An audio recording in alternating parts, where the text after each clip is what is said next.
Hello बच्चा लोग, स्वागत है आप सभी का फिर से हमारे इस नए लेक्चर में। जैसा कि पिछली लेक्चर में हम समझ चुके थे कि जब किसी भी पदार्थ को हम क्या करते हैं, रगड़ते हैं, तो उसके ऊपर क्या आता है, एक वैद्युत आकर्षण तथा प्रतिकर्षण का गुण उत्पन्न हो जाता है।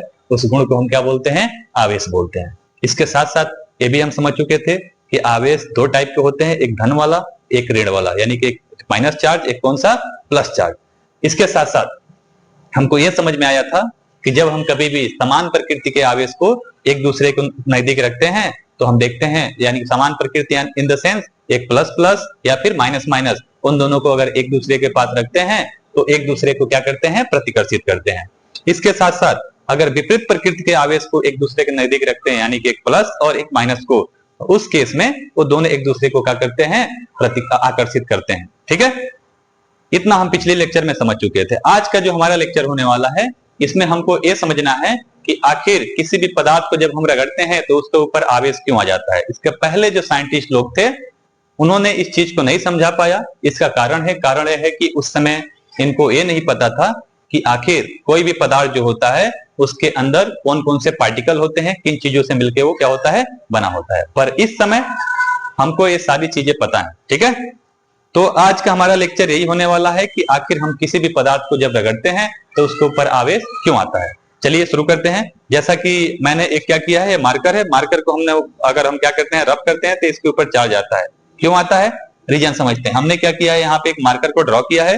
अगर इस मार्कर को हम क्या करते हैं, जूम करके इसके अंदर देखते हैं तो आपको क्या मिलेगा, हमको पता चलेगा ये पूरा का पूरा मार्कर किससे बना होगा, छोटे छोटे कणों से मिलकर बना होता है।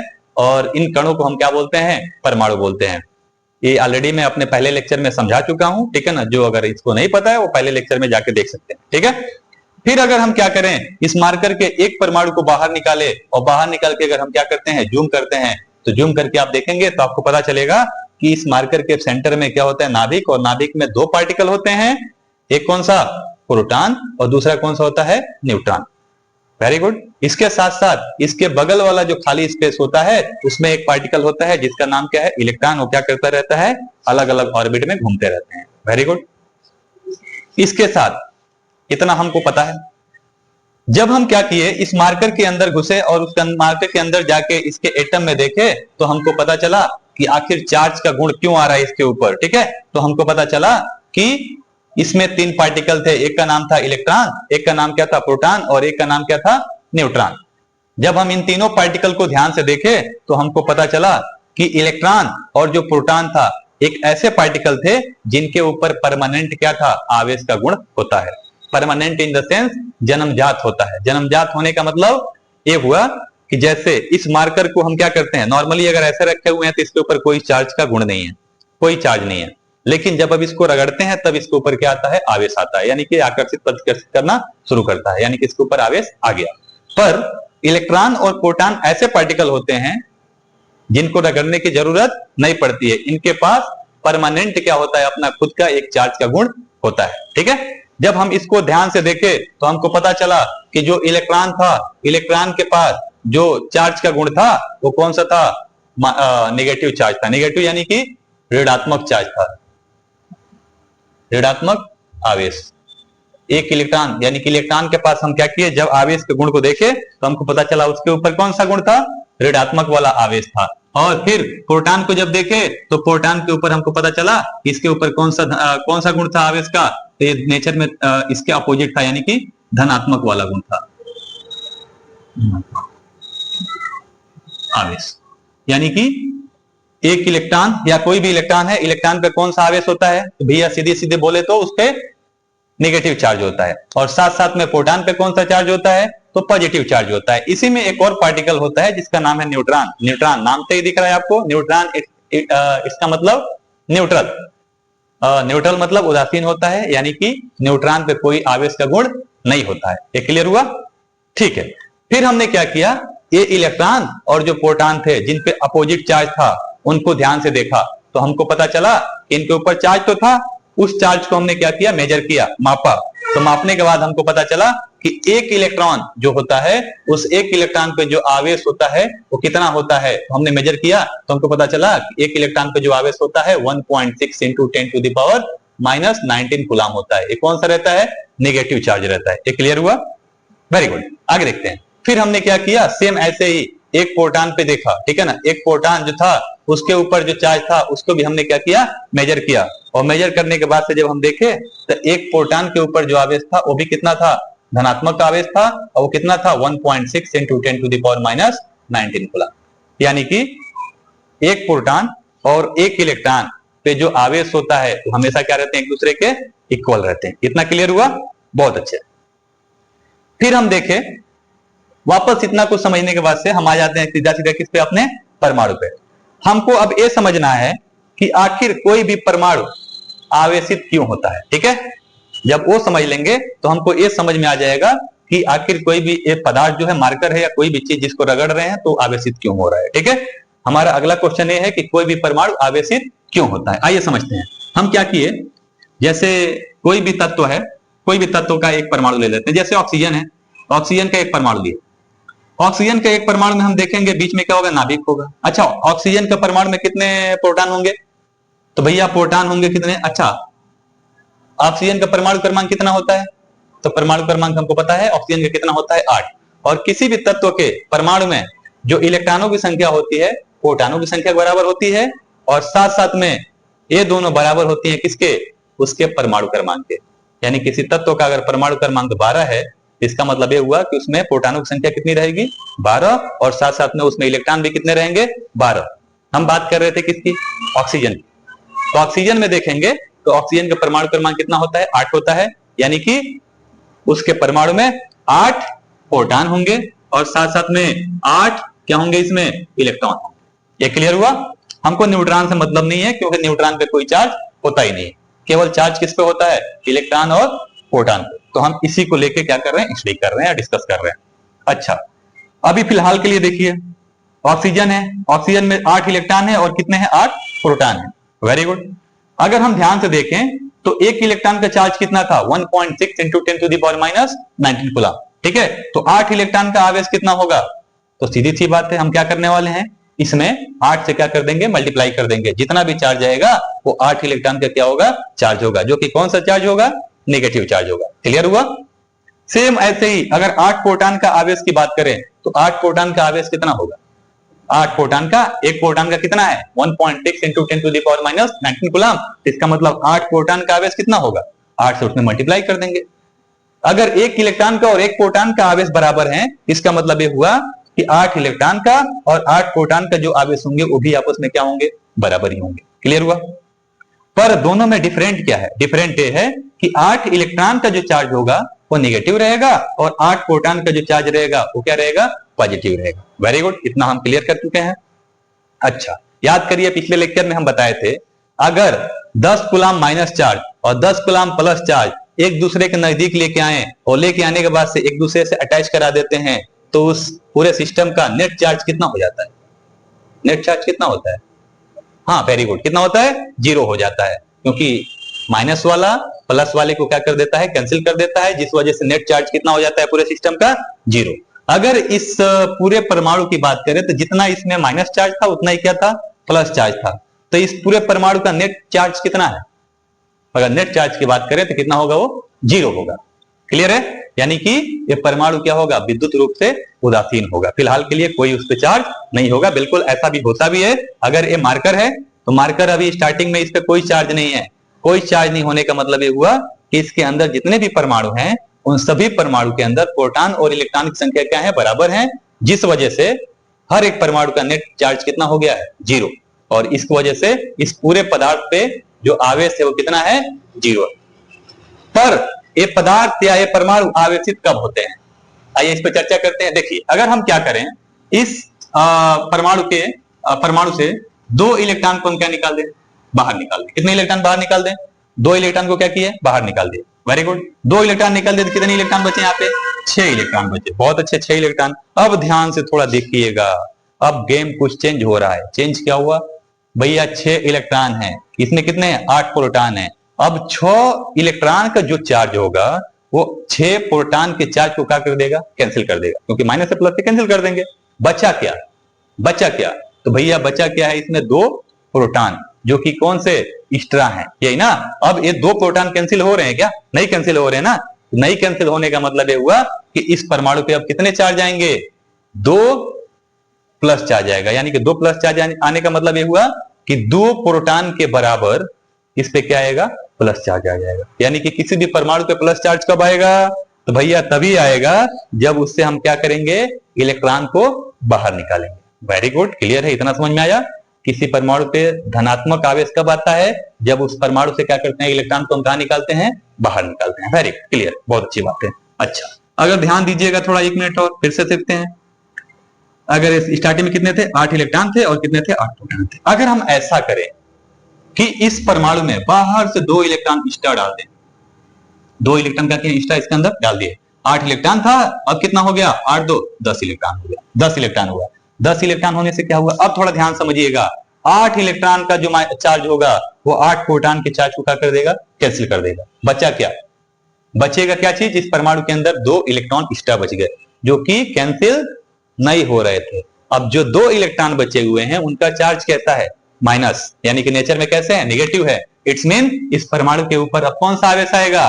वेरी गुड, कौन सा आएगा? माइनस चार्ज आ जाएगा। कौन सा? Minus charge. वो भी कितना? 2 इलेक्ट्रॉन के चार्ज के बराबर। यानी कि कोई भी परमाणु धनात्मक कब होता है? जब उससे हम क्या करते हैं? इलेक्ट्रॉन निकालते हैं। अगर हम उसमें इलेक्ट्रॉन डाल देते हैं तब क्या होगा भैया? हाँ बिल्कुल, वो कौन सा हो जाएगा भाई? इलेक्ट्रॉन डालने पे नेगेटिव चार्ज होता है, इलेक्ट्रॉन निकालने पे कौन सा होता है? पॉजिटिव चार्ज होता है। कई लोगों का अभी भी दिमाग में ये चल रहा होगा कि सर अगर हम क्या करें, प्रोटॉन को निकाल दे फिर क्या होगा? बिल्कुल, अगर सोच के अगर देखें हम कि अगर यहां से क्या करते हैं, स्टार्टिंग में इसमें जितने भी इलेक्ट्रॉन होंगे इस परमाणु में उतने क्या रहेंगे? इसमें प्रोटॉन भी रहेंगे। अगर हम इसमें क्या करते हैं? 2 एक्स्ट्रा प्रोटॉन डाल देते हैं, तब देखेंगे ये क्या होगा? 8 प्रोटॉन 8 इलेक्ट्रॉन कैंसिल हो जाएंगे, पर 2 प्रोटॉन जो रहेगा वो एक्स्ट्रा बच जाएगा, जिसकी वजह से इस पे कौन सा चार्ज आएगा? पॉजिटिव चार्ज आ जाएगा। इसका मतलब ये हुआ कि प्रोटॉन को भी अगर हम बाहर निकालते हैं या फिर डालते हैं तो उस केस में भी क्या होगा? इस परमाणु पे पॉजिटिव या नेगेटिव चार्ज आएगा। पर इसमें एक प्रॉब्लम है। कहेंगे क्या प्रॉब्लम है सर? भैया थोड़ा ध्यान से समझिएगा, ये प्रोटॉन होता कहां है? तो प्रोटॉन होता है कहां पे? नाभिक के अंदर। और इलेक्ट्रॉन कहां रहता है भाई? नाभिक के बाहर। नाभिक के अंदर रहने से क्या प्रॉब्लम है? नाभिक के अंदर एक फोर्स लगता है। नाभिक के अंदर जितने भी पार्टिकल रहते हैं, चाहे न्यूट्रॉन या प्रोटॉन, उन सब पे एक फोर्स लगता है। उस फोर्स को हम बोलते हैं अपने भाषा में सभी बलों का पापा। पापा मतलब बाप ऑफ द फोर्स, ठीक है? बाप ऑफ द फोर्स क्यों? इसलिए मैं बोल रहा हूं क्योंकि भैया ब्रह्मांड में हमारा जितने भी फोर्सेस काम करते हैं उन सब में से सबसे स्ट्रॉन्गेस्ट जो फोर्स होता है उसका नाम है प्रबल नाभिकीय बल। और काम कहां करता है? नाभिक के अंदर। और नाभिक के अंदर जो भी एक प्रोटॉन पड़े होते हैं या न्यूट्रॉन पड़े रहते हैं उनको खींच के बांधे रखता है, एक जगह बांधे रखने का काम करता है। अब थोड़ा सोच के देखिए, अगर उस फोर्स के विरुद्ध हमको इस प्रोटॉन को निकालना हो तो हमको बहुत ज्यादा एनर्जी चाहिए होगा इसको तोड़ने के लिए। और गलती से इस न्यूक्लियस में से इस प्रोटॉन को निकाल दिए, इट्स मीन हम क्या कर रहे हैं? नाभिक को तोड़ रहे हैं। और नाभिक को तोड़ते हैं तो याद होगा शायद आपको, नाभिकीय विखंडन की प्रक्रिया शुरू हो जाती है, यानी कि एटम बन जाएगा। वो क्या चीज? Atom bomb. Atom bomb, item bomb नहीं। हाँ, इसका ध्यान रखिएगा, ठीक है? आइटम बम और एटम बम में बहुत डिफरेंस है, ठीक है?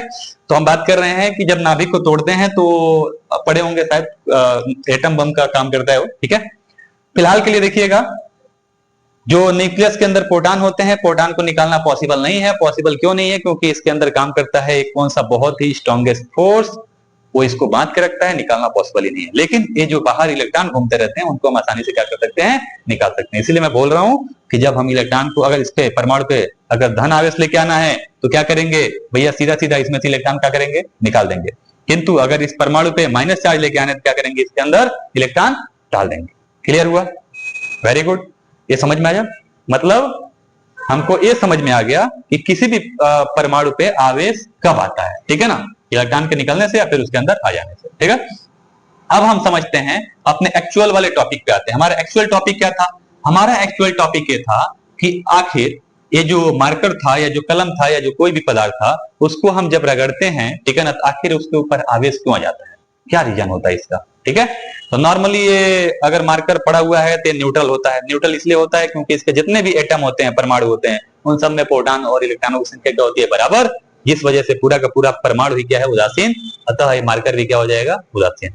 लेकिन अगर हम बात करें कि इसको हम रगड़ दें किसी ऊनी कपड़े से, रेशम से या किसी भी चीज से।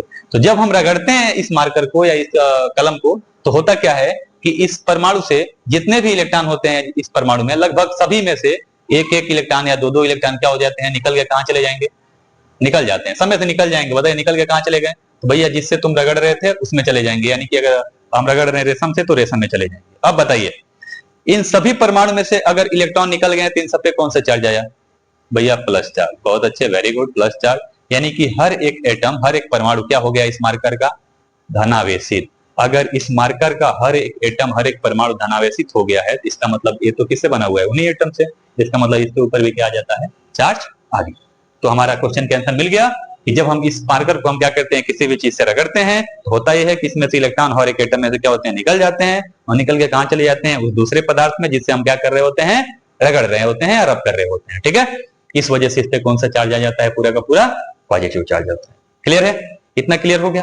बहुत अच्छी बात है। आई होप हमको समझ में आ गया हो, ठीक है ना, कि आखिर किसी भी पदार्थ के ऊपर आवेश क्यों आता है। ठीक है ना, इसके बाद से हम आगे समझते धीरे धीरे आगे बढ़ते हैं। ठीक है ना, हमारा अगला क्वेश्चन क्या रहने वाला है, अगला जो हेडिंग रहने वाला है, ठीक है, ये हमारा वैद्युत आवेश आप समझ चुके होंगे। ठीक है ना, किसी भी पदार्थ के ऊपर आवेश क्यों होता है ये भी हम समझ चुके हैं। ठीक है, अगला जो हमारा हेडिंग होने वाला है, ठीक है, उसका नाम है आवेश के कुछ गुण। आवेश के गुण, ठीक है, आवेश के गुण। आवेश के गुण में क्या देखने वाले हैं?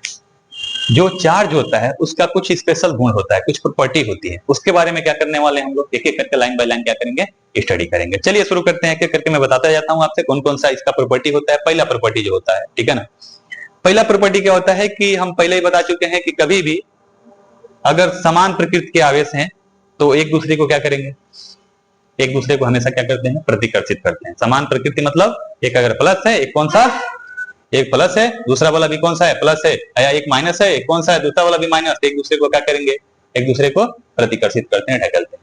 किंतु अगर हम क्या करें, एक प्लस ले लेते हैं, एक कौन सा माइनस ले लेते हैं, तो उस केस में दोनों एक दूसरे को क्या करते हैं, अटैक करते हैं। ये आपको प्रॉपर्टी पता होनी चाहिए। ठीक है, वेरी गुड। पहला प्रॉपर्टी खत्म हुआ। दूसरा प्रॉपर्टी क्या है, दूसरा क्या है इसका गुण, ठीक है ना, दूसरा गुण है, आप लिख सकते हैं कि अगर किसी भी परमाणु से अगर हम क्या करते हैं, इलेक्ट्रॉन को निकाल देते हैं तो उस पर कौन सा चार्ज आता है, भैया उस पर कौन सा आवेश आ जाता है, धनात्मक आवेश आता है। और अगर किसी भी परमाणु में इलेक्ट्रॉन डाल देते हैं तो उस पर कौन सा चार्ज आ जाता है, ऋणात्मक वाला चार्ज आ जाता है। इतना हमको क्लियर है, ये भी हम समझ चुके हैं। ठीक है ना, अगला प्रॉपर्टी सुनिएगा, इतना क्लियर हो गया। अगला जो आवेश का गुण है, ठीक है, वो ये है कि कभी भी अगर कोई चार्ज है आवेश से, अगर रेस्ट में है, रेस्ट इन द सेंस रुका हुआ है, तो याद रखिएगा वो किसका निर्माण करता है, केवल वैद्युत क्षेत्र का। यानी कि अगर इस पदार्थ के ऊपर कोई चार्ज आया है, जैसे इसको रगड़े, रगड़ने के बाद से इसके ऊपर क्या आ गया है, आवेश आ गया है, तो ये आवेश अगर स्थिर है, रुका हुआ है, तो इसका मतलब ये अपने चारों तरफ एक फील्ड क्या करता है, निर्माण करता है, एक क्षेत्र बनाता है, और उस क्षेत्र को हम क्या बोलते हैं, वैद्युत क्षेत्र। ये पॉइंट हमेशा दिमाग में बैठा के रखिएगा। ठीक है ना, दूसरा पॉइंट, अगर आवेश क्या होता है कि गतिमान होता है, आवेश क्या हो जाए, गतिमान हो जाए, चल रहा है, तो गतिमान होने का मतलब ये हुआ कि आवेश दो तरीके से चल सकता है। दो तरीके से चलने का मतलब क्या हुआ कि अगर आवेश दो तरीके से कैसे चलेगा, तो पहला चलने का तरीका है कि आवेश कैसे चले, एक समान वेग से चले। कैसे चले, एक समान वेग। दूसरा जो होता है वो कि त्वरित वेग से चले। एक समान वेग मतलब क्या होता है कि यहाँ पे अगर वेग 10 है, 10 मीटर पर सेकेंड है, तो यहाँ पर भी 10 मीटर पर सेकेंड होगा, फिर अगला भी क्या होगा, 10 मीटर पर सेकेंड होगा। ठीक है ना, तो अगर कोई आवेश एक समान वेग से गतिमान, तो याद रखिएगा आवेश जब गतिमान होता है तो उस केस में वो वैद्युत क्षेत्र तो बनाता ही बनाता है अपने चारों तरफ, इसके साथ साथ चुंबकीय क्षेत्र का भी क्या करता है, निर्माण करता है। ठीक है ना, चुंबकीय क्षेत्र मतलब जो काम चुंबक करता है, चुंबक अपने चारों तरफ जो क्षेत्र बनाता है वही कौन करता है, चार्ज करता है। आगे चल के आपको पता चलेगा चुंबक जो होता है, मैग्नेट, वो चुंबक की तरह क्यों बिहेव कर रहा है, उसका पीछे भी रीजन क्या है, आवेश का ही है, क्योंकि उसके अंदर आवेश का कुछ खेल होता है, कुछ गेम होता है, उसके वजह से वो चुंबक की तरह बिहेव करता है। ठीक है, तो अगला प्रॉपर्टी क्या है भैया इसका, कि जब कभी भी आवेश एक समान वेग से गतिमान होगा तो वैद्युत क्षेत्र का निर्माण करेगा और साथ साथ में किसका, चुंबकीय क्षेत्र, इन दोनों का निर्माण करेगा, एक साथ निर्माण करता है। क्लियर है। दूसरा अगला पॉइंट, अगला प्रॉपर्टी क्या है, अगला प्रॉपर्टी ये है कि जब हम कभी भी अगर चार्ज त्वरित वेग से गतिमान है, कैसे, त्वरित वेग, त्वरित वेग क्या होता है, तो भैया यहाँ पे अगर वेग 10 मीटर पर सेकंड है तो अगले सेकंड में देखेंगे उसका वेग कितना हो जाएगा 20 मीटर पर सेकंड, उसके बाद से 30 मीटर पर सेकंड, यानी कि जो चार्ज रहेगा उसका निरंतर वेग क्या हो रहा होगा, बढ़ रहा होगा, तो बोलेंगे उसमें क्या है, एक्सेलरेशन है, ठीक है, त्वरण है। तो अगर कभी भी चार्ज त्वरित वेग से गतिमान होता है तो उस सिचुएशन में वैद्युत क्षेत्र का निर्माण करता है अपने चारों तरफ, साथ साथ में चुंबकीय क्षेत्र का निर्माण करता है, और उसके साथ साथ याद रखिएगा एनर्जी यानी कि विकिरण, ठीक है ना, या विद्युत चुंबकीय तरंगों के रूप में क्या करता है, ऊर्जा का क्या करता है अपने चारों तरफ उत्सर्जन भी करता है। क्लियर हुआ, ये पॉइंट क्लियर हो गया, क्लियर है। तो हमारा लगभग ये 3-4 पॉइंट हो गए। इसके बाद से आवेश का एक और भी गुण है, उसको भी थोड़ा ध्यान रखते हैं हम लोग, बहुत जरूरी गुण है, ठीक है ना। अगला आवेश का गुण क्या है कि कभी भी आवेश जो होता है किसी भी पदार्थ के हमेशा क्या रहता है, सतह पे रहता है, ठीक है ना। सतह पे रहने का इन द सेंस क्या बोल रहे हैं, जैसे मान लेते हैं मार्कर है, मार्कर के ऊपर अगर हमने रब किया तो रगड़ने के बाद इसके ऊपर चार्ज आया, तो ये जो चार्ज आएगा इसके ऊपर वो कहां रहेगा, इसके सतह पे रहेगा, ये चारों तरफ, न कि उसके अंदर होता है। ये क्लियर हुआ। कहेंगे क्यों ऐसा सर, ऐसा क्यों होता है, जैसे कोई पदार्थ है, मान लेते हैं एक पदार्थ ले लेते हैं, यहाँ पे कुछ बनाते हैं ऐसे, इसको हमने क्या किया है, रगड़ दिया, या इसको क्या किया है, आवेश दे दिया, इसके ऊपर पूरा का पूरा कौन सा चार्ज आ गया है, पॉजिटिव चार्ज, जैसे मान लेते हैं बहुत सारे पॉजिटिव चार्ज है, ठीक है ना। तो थोड़ा ध्यान से दिमाग लगाकर सोचिए, ठीक है ना। अगर सब पॉजिटिव चार्ज हैं तो पॉजिटिव चार्ज क्या करते हैं, एक दूसरे को धकेलते हैं, क्या करते हैं, धकेलते हैं, रिपेल करते हैं, यही ना, प्रतिकर्षित करते हैं। तो ये जब एक दूसरे को प्रतिकर्षित करेंगे तो एटलीस्ट तुम देखोगे ये सब के सब क्या होंगे, एक दूसरे को रिपेल करते करते लास्ट में कहां पे आ जाएंगे, सब के सब कॉर्नर पे आ जाएंगे, साइड में आ जाएंगे, यानी कि इसके बाहरी सतह पे आ जाएंगे। इसका मतलब ये हुआ कि किसी भी पदार्थ के ऊपर जो आवेश होता है हमेशा कहां रहता है, उसके बाहरी सतह पे रहता है। इसको भी आप लोग क्या करिएगा, नोट डाउन करके रखिएगा। क्लियर हुआ, पक्का। अच्छा, एक कमाल की इसका एक एग्जांपल मैं बताता हूं आपको, ठीक है ना, इसको थोड़ा समझिएगा। जैसे आप लोग देखे होंगे कई बार आपके घरों के साइड में क्या होता है, ये जो लाइट आती है अगर, तो उसके लिए क्या होता है, 11,000 वोल्टेज का वो एल्युमिनियम का वो क्या होता है, वायर आता है। वो वायर कैसा रहता है, वो वायर को अगर ध्यान से देखेंगे तो आपको पता चलेगा वो जो वायर होता है इतना ही मोटा रहता है, मार्कर के इतना मोटा रहता है, और उसमें क्या रहता है कि उस वायर को पतले पतले भागों में काट के, ठीक है, उसको फिर वापस हम क्या करते हैं, ऐसे पूरा का पूरा लपेट के, उसके बाद से फिर वायर को क्या किए रहते हैं, मतलब बिछाए रहते हैं पूरा का पूरा। हम ऐसा क्यों करते हैं, क्या जरूरत है इतना करने की, उससे बढ़िया रहता वो तीनों वायर का या चार, एक इतना मोटा वायर था उसी को हमको काटने की क्या जरूरत थी, उतना मोटा ही रख देते, तब से बेस्ट रहता, उतना ही रखते, मजबूत भी रहता और काम भी हो जाता हमारा, ठीक है ना। इसके पीछे बेसिक रीजन ये है कि इसको जब हम क्या करते हैं, अभी नॉर्मली ऐसे पड़ा हुआ है, ठीक है ना, तो होता यह है कि इसका क्षेत्रफल अभी क्या है, कम है। क्या है भाई, चार्ज अगर इसके क्षेत्रफल पे ही रहेंगे, ऊपर सतह पे ही रहेंगे, तो अभी नॉर्मली ये मोटा सा एक पूरा एक बना के रखे हैं तार, सबको मिला के जुला के रखे, तीनों या तीन भागों में नहीं इसको तोड़े हैं, एक ही बना के रखे हैं। इसका कुछ ना कुछ क्या होगा, इसका सरफेस होगा, सतह होगा ना। मान लेते हैं सतह कितना है, 10 है। अगर सोच के देखिए, अगर हम क्या करें, इसको हम 20 से दो भागों में डिवाइड कर दें, तो दो भागों में डिवाइड करेंगे तो होगा क्या, अभी तो इतना क्षेत्रफल तो रहेगा ही रहेगा, लेकिन 20 से डिवाइड करने पर इस साइड का और इस साइड का भी क्षेत्रफल क्या हो जाएगा, कुछ बढ़ जाएगा। यानी कि अगर 10 है तो हो सकता है क्षेत्रफल कितना हो जाए, 15। तीन भाग में डिवाइड किया तो क्षेत्रफल क्या हो जाएगा, इसका और बढ़ जाएगा। यानी कि सतह का चौड़ाई लंबाई क्या होता जाएगा, और ज्यादा क्या होता जाएगा, बढ़ता जाता है, जब इसको पतले पतले भागों में हम क्या करते हैं, डिवाइड करते हैं। तो इससे क्या होता है, इससे होता है कि स्टार्टिंग में अगर एक सिंगल है, क्षेत्रफल कम है, तो चार्ज का जो घनत्व होगा, इस पे डेंसिटी होगी, वो क्या रहेगी, ज्यादा, जिससे अगर इससे करंट फ्लो कराना होगा तो हम उतना करंट नहीं फ्लो करा पाएंगे जितना हम चाहते हैं, ठीक है ना। लेकिन अगर इतने ही तार को हम क्या करें, तीन भागों में क्या कर दें, डिवाइड कर दें, तो उस केस में देखेंगे क्या होगा, क्षेत्रफल ज्यादा होगा, तो चार्ज को हम डेंसिटी कम हो जाएगी, तो चार्ज ज्यादा मात्रा में क्या कर सकते हैं, फ्लो करा सकते हैं, जिससे क्या होगा, करंट हम ज्यादा मात्रा में इससे क्या कर सकते हैं, आगे बढ़ा सकते हैं उतने ही वायर से। ये क्लियर हुआ। तो हमारा गुण क्या था या प्रॉपर्टी क्या था चार्ज का, कि चार्ज हमेशा किसी भी पदार्थ के कहां पे रहता है, सतह पे रहता है। ये पॉइंट हमेशा क्या करिएगा, नोट डाउन करके रखिएगा। अगला पॉइंट एक और ध्यान रखिएगा, ठीक है ना। अगला पॉइंट क्या है, एक और लास्ट पॉइंट है, ठीक है ना। कभी भी जो आवेश होता है, ठीक है ना, अगर किसी पदार्थ से उसको डिस्चार्ज होना है, डिस्चार्ज मतलब निकल के जाना है किसी दूसरे पदार्थ में, ठीक है ना, तो हमेशा याद रखिएगा वो उस पदार्थ का जो सबसे तीक्ष्ण किनारा होगा, नुकीला जो किनारा होगा, नुकीला, ठीक है ना, जो शार्प एज होगा, वहां से सबसे ज्यादा चार्ज क्या होता है, बाहर निकलता है। बात समझ में आ रही है हम क्या कह रहे हैं, हम कहने का सेंस थोड़ा ध्यान समझिएगा। जैसे यही पदार्थ है, इस पदार्थ को और थोड़ा सा हम क्या करते हैं, ऐसे इस पे चार्ज है, ठीक है ना, और कुछ इस टाइप का बना दिए हैं, या ऐसे समझते हैं, ठीक है ना, इसको रब करते हैं, इसको बनाते हैं, और जैसे कोई पदार्थ है ऐसे बना हुआ है, ठीक है, एक पदार्थ है, इस पे पूरा का पूरा कौन सा है, पॉजिटिव चार्ज है, क्या है, पूरा का पूरा पॉजिटिव चार्ज है।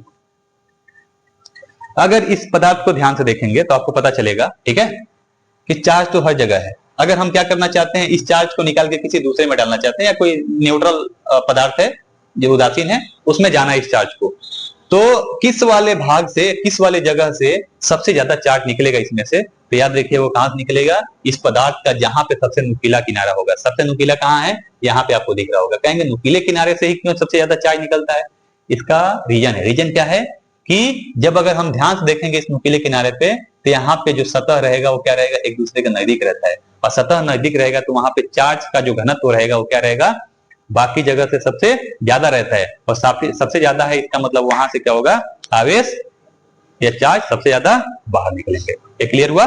तो ये रहे कुछ आवेश के कुछ स्पेशल प्रॉपर्टी जिसको आपको जानना बहुत जरूरी था, ठीक है ना। आई होप ये समझ में आ गया होगा आपको, ठीक है ना। इसके साथ साथ हमारा जो अगला हेडिंग होने वाला है, ठीक है ना, वो है आवेश के मात्रक। क्या होंगे, आवेश का मात्रक। तो आवेश के और कौन मात्रक हो सकते हैं उस पर हम क्या करेंगे, चर्चा करेंगे। सबसे पहले बात करेंगे किस पे, एसआई मात्रक। किस पे, एसआई मात्रक। जो आवेश का याद रखिएगा एसआई मात्रक होता है वो है क्या चीज, कूलाम। क्या है, कूलाम। ये पॉइंट याद रखिएगा, इसको सी से रिप्रेजेंट करते हैं। आवेश का जो एसआई मात्रक होता है उसको किससे लिखते हैं, वो क्या है, कूलाम, ठीक है ना। ये पॉइंट याद रखिएगा। अगला पॉइंट, आवेश का जो सीजीएस मात्रक होता है, सीजीएस पद्धति में जो मात्रक होता है याद रखिएगा वो होता है क्या चीज, स्टेट कूलाम। क्या होता है, स्टेट कूलाम। आवेश का जो सीजीएस पद्धति में मात्रक होता है वो क्या होता है, स्टेट कूलाम। क्लियर है, ठीक है। अगला पॉइंट देखिएगा, आवेश का जो सबसे बड़ा मात्रक होता है, ठीक है ना, क्या चीज, सबसे बड़ा मात्रक, ठीक है। आवेश का जो सबसे बड़ा मात्रक होता है याद रखिएगा उसका नाम है क्या चीज, फैराडे। क्या नाम है, फैराडे। क्लियर है, ये पॉइंट याद रखिएगा। आवेश का जो सबसे बड़ा मात्रक होता है वो क्या होता है, फैराडे। इसके साथ साथ आवेश का जो सबसे छोटा मात्रक होता है, क्या चीज, सबसे छोटा मात्रक। भैया याद रखिएगा आवेश का जो सबसे छोटा मात्रक होता है उसको हम बोलते हैं ESU या फ्रैंकलिन। क्या बोलते हैं, फ्रैंकलिन, ठीक है ना। आवेश का जो सबसे छोटा मात्रक होता है वो क्या होता है, फ्रैंकलिन। क्या होता है, फ्रैंकलिन। क्लियर है, आगे देखते हैं। एक और पॉइंट याद रखिएगा, ठीक है। एक कूलाम में, ठीक है ना, याद रखिएगा कितने फ्रैंकलिन होते हैं, तो होता है 3 × 10⁹ 3 × 10⁹ फ्रैंकलिन होता है, या ESU फ्रैंकलिन, ठीक है ना। ये पॉइंट याद रखिएगा, इंपॉर्टेंट है।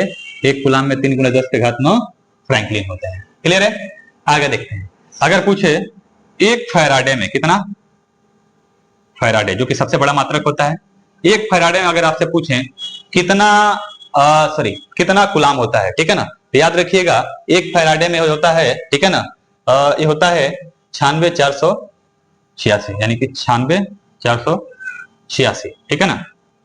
याद रखिएगा, 96,486 नहीं होता है, 96 भी होता है, ठीक है ना, 96,496, ठीक है, 96,496, ठीक है ना। इतना क्या होता है, कूलाम होता है। क्या होता है, कूलाम, ठीक है, ये याद रखिएगा। एक फैराडे में, ठीक है ना, ये हो जाएगा इकाई दाई सैकड़ा हजार 10,000 लाख, ठीक है ना। हाँ, ये हो जाएगा 96,496 कूलाम। ये होता है कितना में, एक फैराडे में, ठीक है ना। तो ये रहे आवेश के कुछ स्पेशल मात्रक, ठीक है ना। और याद रखिएगा इसके पहले हम क्या पढ़े थे, आवेश के गुण, आवेश भी पढ़ चुके हैं और आवेश के मात्रक भी पढ़ चुके हैं। और अगला लेक्चर हमारा फिर वापस से हम लोग, ठीक है ना, अगला होने वाला जो लेक्चर होगा आवेशन की कुछ विधियां, किसी पदार्थ को कैसे कैसे आवेशित कर सकते हैं। मिलते हैं फिर अपने नेक्स्ट क्लासेस में, तब तक के लिए धन्यवाद।